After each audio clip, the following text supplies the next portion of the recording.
World United Ladies.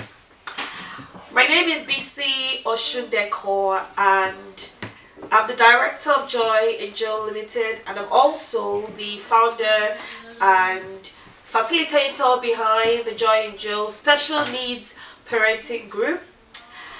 I've been asked to share, my thoughts on a particular topic to do with special needs. Is how to get the best out of a child who has special needs. And Sarah, who is one of your admins, is kindly asked me to talk about this, and I'm really grateful for this opportunity because I always seek out ways to, share my experience and my thoughts on disability, special needs parenting based on my own personal life experience as well. So please feel free to leave your comments below or your questions, and I hope you pick one thing or the other from these discussion. So again, I mentioned that the topic is seeing the best in a disabled child, or we can even pluralize and say seeing the best in disabled children.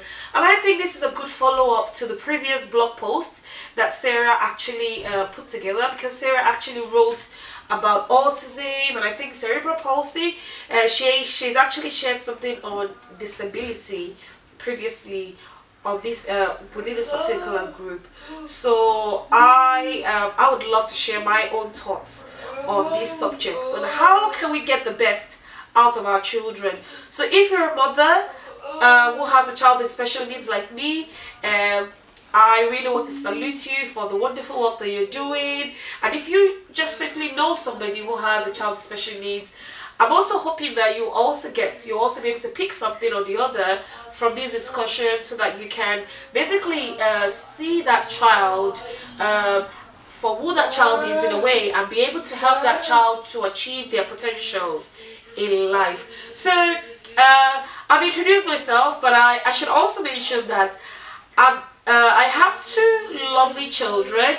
I shouldn't actually assume that you all know. I know Sarah is aware, but I have two lovely children, Joy, and both of my children have special needs. So my both children are disabled.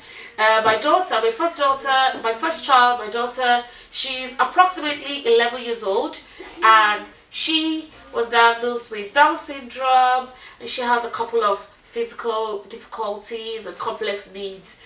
And my son, Joseph Oluwaseyi, he is around about 9 years old, and he was born premature, and he has some sort of undiagnosed autism. So basically autistic behavioral features and a couple of other things.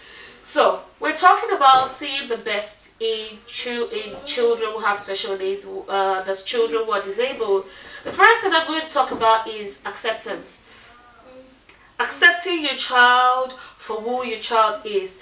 And just like I said, I'm going to be, these are the things that, I'm talking about these from my own life. This is not something I have taken out of a textbook, so I want you to know that these are the things that I have practiced and I have seen results. So first of all, when you accept your child for who your child is, if that child, sees that the environment is a very willing and loving environment, and it really helps that child to thrive.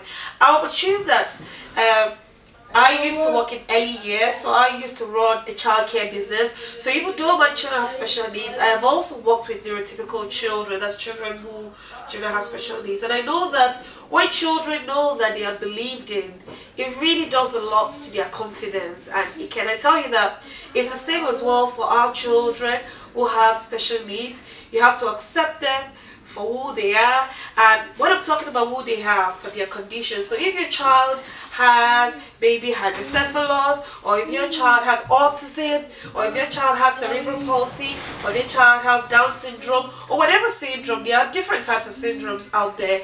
Even if your child has some other conditions that are not even syndromes, but just basically physical difficulties or facial deformities, whatever condition your child has, if you create this environment where your child can also see that they are loved, and they are accepted, that child will thrive beautifully, and you will see changes in that child.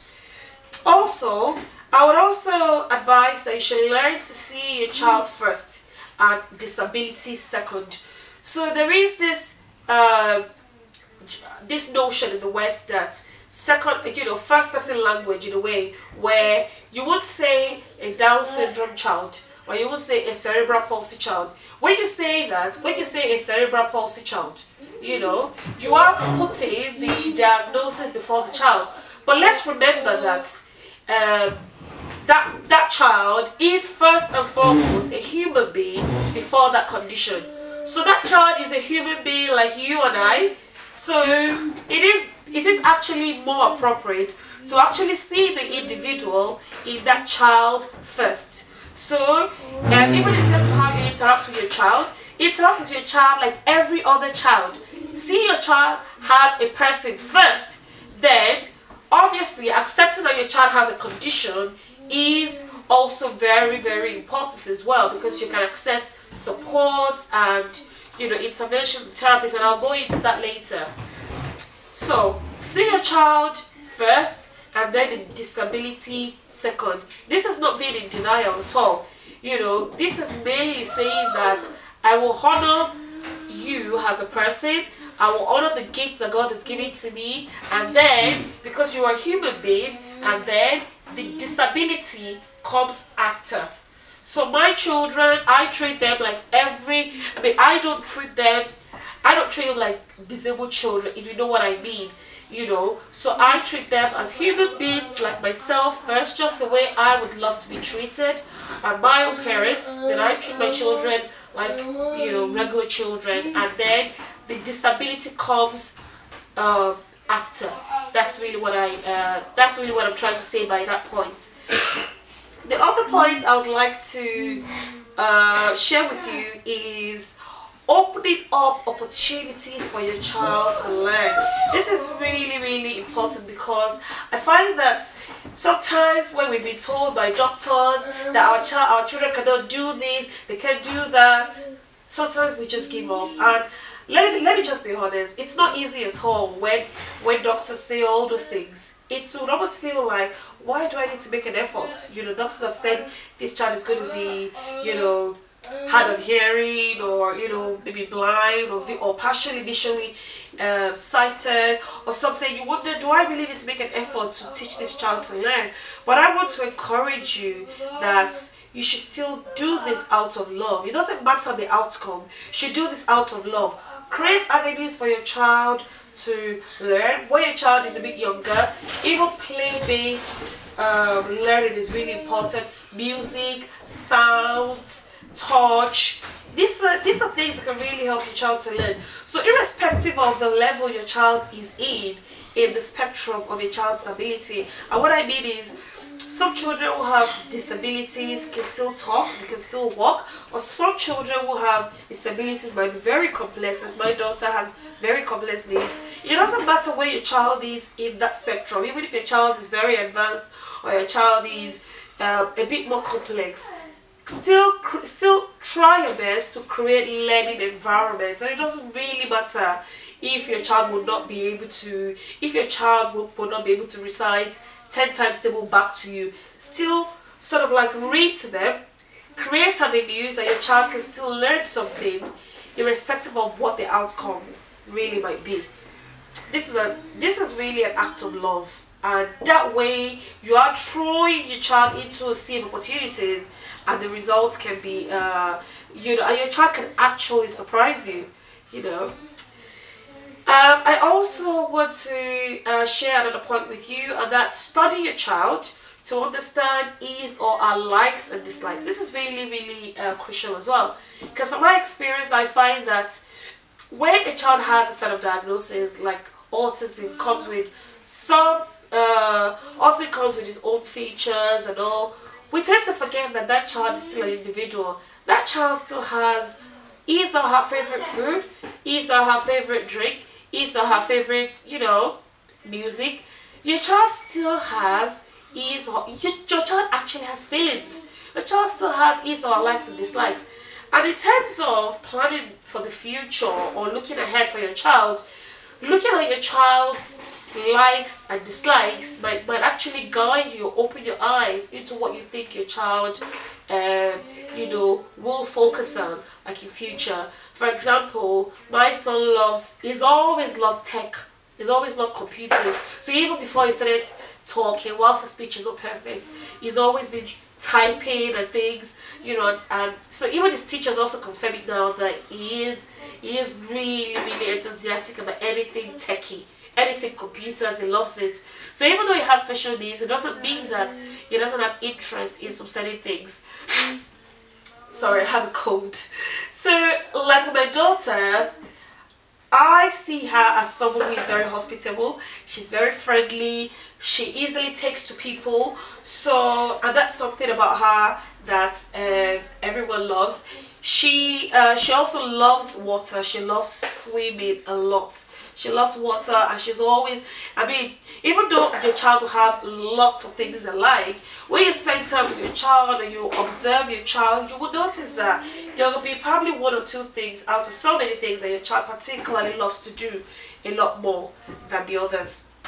The next point I want to make quickly is routines and schedules. So this is particularly good for children who have a learning disability or autism. When you create routines, your child knows what to anticipate, and this helps your child with their learning, and you can help to bring the best out of your child when you create schedules and routines for your child. I also want to say, because we've been talking about the child, we should talk about the parents as well. For you, no matter how strong you are, I want you to know that you're not a bad parent, you're not a weak parent for asking for help. So at any stage in your parenting journey, as a parent of a child with special needs, whether your child is diagnosed or not, do not be ashamed to ask for help at all. Do not be ashamed to ask for help at all.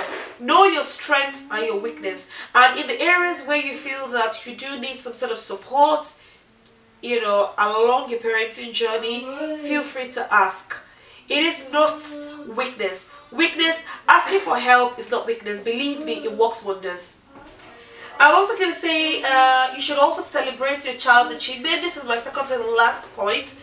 Celebrate your child's achievement. So that child of yours who might have a difficulty or the other, celebrate your child's achievement no matter how small. So for example, the day my son started saying just a single word, even though that word was not clear, and even that word might even sound funny to you, we still clapped for him, celebrated him, and things like that. My daughter as well, when she does something and she makes a strike, even she blinks her eyes, and you know how special these parents are. Some things that are very, very minor or minute can be minute to other families whose children have special needs, can be very major. So don't be ashamed at all to celebrate your child. Celebrate your child. Do not hide your child away because society expects you to be ashamed. No. I want to encourage you that, embracing your scars, those things will actually bring out the best in your child, because children know when they're in an environment of love as well. So celebrate your child's achievement no matter how small it is. It's not only the big achievement that we should celebrate. My last point is don't compare yourself to anybody else. So don't compare your child to anybody's child. I tell you that these are some of the reasons why families who have children with special needs or families who have disabled children really, really struggle or they suffer, because they are comparing that. Maybe if you have a 9-year-old, you see another 9-year-old that is very, very advanced. This person's child can read an encyclopedia. This person's child can read about you at this age. I see something on TV. Wow, at that age, and then you start to compare. This then starts to make you feel inadequate. And social media is quite bad for that. When you see the perfect picture of people's lives and you don't really see the behind the scene. So I really want to encourage you to not compare yourself to anybody. Don't compare your child to anybody. So everybody is unique in their own rights. And I celebrate you all. I really thank you for listening. Please feel free to leave your comments below. And it's really been lovely chatting with you. Thank you once again, Sarah, for inviting me to talk to you wonderful, beautiful ladies here within this group. And it's really my pleasure to chat with you, World United Ladies, WUL. Thank you very much and bye.